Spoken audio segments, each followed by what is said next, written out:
Welcome back. Today on Dialed In DIY, we have an amazing hack for your favorite scissors. Feeling dull? Losing your edge? Well, no worries. There's an easy way to fix that. In this video, I'll jump straight into giving you the easy how-to do for this particular fix. Then we're going to look at some other options as well as causes of dulling, then point you in the direction of some other fun tips. I use these particular scissors to cut just about everything in the shop, and I've tried a lot of different ways to get them sharp again, but I found one simple step that works the best. You may already know or not this counterintuitive fix, but sandpaper works amazingly well. It's easy, convenient, and the best part, it is actually free if you repurpose your old sandpaper to sharpen your scissors.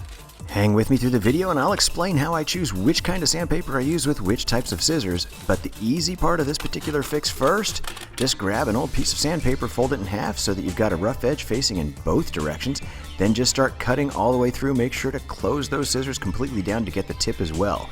The interesting thing about this, you're actually sharpening both blades at the exact same time.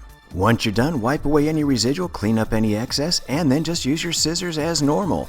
You're going to be amazed at how much sharper they are and how much better they cut. Do keep in mind that if you do this enough, you can get a really sharp edge on those scissors, and you want to be careful that you don't accidentally cut yourself. You can go by feel or number to choose your sandpaper, but just know I usually stop around that 220 range, and that gets mine pretty sharp. In typical dialed-in fashion, I like to give you some alternatives that you can choose from. One is messy, and the other here is actually my second best sandpaper, and that's aluminum foil. You can use aluminum foil just like you do sandpaper, you just have to make a few more folds to get a little extra thickness in the layers. I like to use about 6 to 8 layers when I'm doing this, and I fold it up accordion style, and then just start cutting all the way through it like we did with the sandpaper. You may need to use a few more pieces of this than you did the sandpaper to get to the sharpness you like, but believe it or not, this does work. No matter which approach you try, just keep checking the edge from time to time to see if it's as sharp as you'd like it to be. If you've ever sharpened a knife, you can check it much the same way, or just open and close it a few times and test it out and see if it cuts the way you'd like it to.